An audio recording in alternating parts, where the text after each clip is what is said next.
3 collaborations I loved from Milan Design Week. Every year for Salone, brands collaborate with designers to create limited edition pieces or debut new collections, often as a way to explore fresh ideas, materials, or ways of living.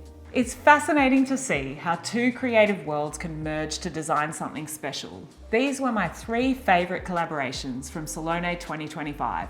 Nagi, designed by Yabu Pushelberg for Salvatori, is a new stone texture inspired by the motion of rippling water. I happened to be there at the exact moment the duo saw their collection for the first time, and their excitement was delightful. Life is the dichotomy of 2. So, the characters of stone, when you look at stone after a rainfall outside, it looks completely different, from here, darker, more richer, pulls out the characteristics of the veining. Some people like that, some people don't, but we wanted to show it here in, one stone, how it can look differently. The dialogue between us and Gabriele Salvatori was a dialogue that started from AI. It was about, AI was generating these highly textured stone walls, and we got super excited about it, and we started doing these like deeply gouged walls, and then we realized over time with conversation that the machinery really didn't do that, and so we adopted this kind of quieter rippling effect of water, which was a coincidence of what happens in life, and a happy coincidence. And the other thing about what point that Glenn was saying, that we tried these incredible, really graphic, strong triangles and rectangles and squares and circles. But I thought, you know what, Glenn, we can do this. You don't need stone to do this. You can do it in wood, you can do timber or something, or porcelain tile. This is more and more connected. It's really You found something that highlights the stone. Exactly. And it's a little bit poetic, and poetry's still hard to find with AI. Hence the waves. So the vertical ribbing that in contrast with the horizontal grain of the stone, then you really appreciate the movement. Last year we were in the Bahamas. Actually, at the end of COVID, we went down to the Bahamas for a month, and the water there is very clear, and in the shallow waters, and you imagine the sand and the rippling of the sand, and it feels to me, it feels like you're looking through the water into the sand at the bottom. Yeah, this way, and like a plan view, but you're standing looking at the wall. The quietness of the pattern is nice because you can use it in a more holistic sense. You caught us when we just saw it. We need to get a new home, George. If I were building the next home, which we will build, I would build a much bigger bathroom. to languorously hang out. And you can have and all live the it. options. Because we've lived all our lives as pretty efficient, go. Yeah. But there's a point now where we should slow. What I loved about this collaboration was the subtlety of the detail.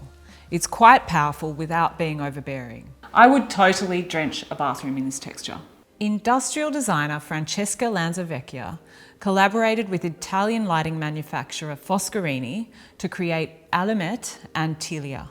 The 2 things that stood out to me most about Francesca's work were the thoughtful research that inspired her and her exuberant use of colour.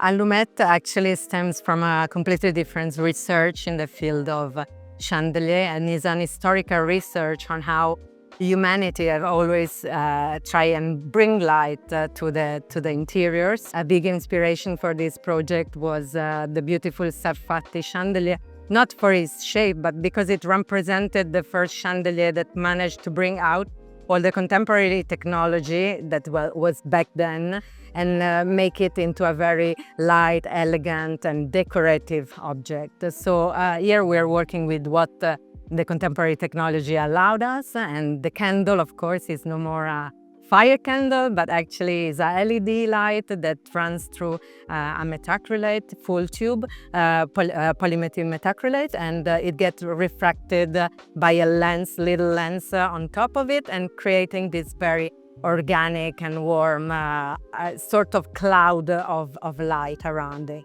As she took me through her designs, she poetically described how a chandelier is typically above a dining table, at the centre of the meal, which is at the centre of family life. One thing was certain upon meeting Francesca: Her colour sense is incredible.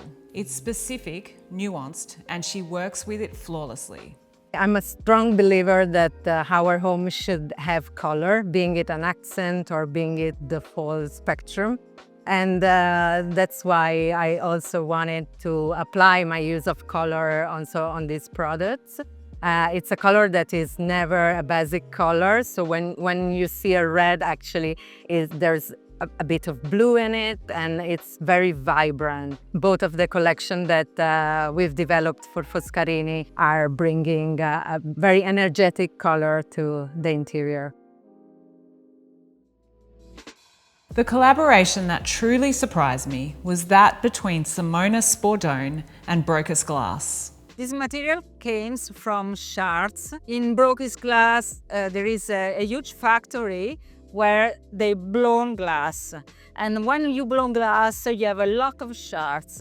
It's incredible because this is made by the waste. I started to think about to make a collection of accessories for decorating home. This is the new project, and it's called Senza Fine. The name comes from a very old Italian song, and the meaning is endless. The material is endless because it's totally sustainability process. I create also these tiles. The name is clinkers. The aesthetic at the first glance can be marble, onyx, or ceramic, but it's a real glass. You can have a lot of color, and also, for example, in a house, you can make a wall with the light inside and create a light box.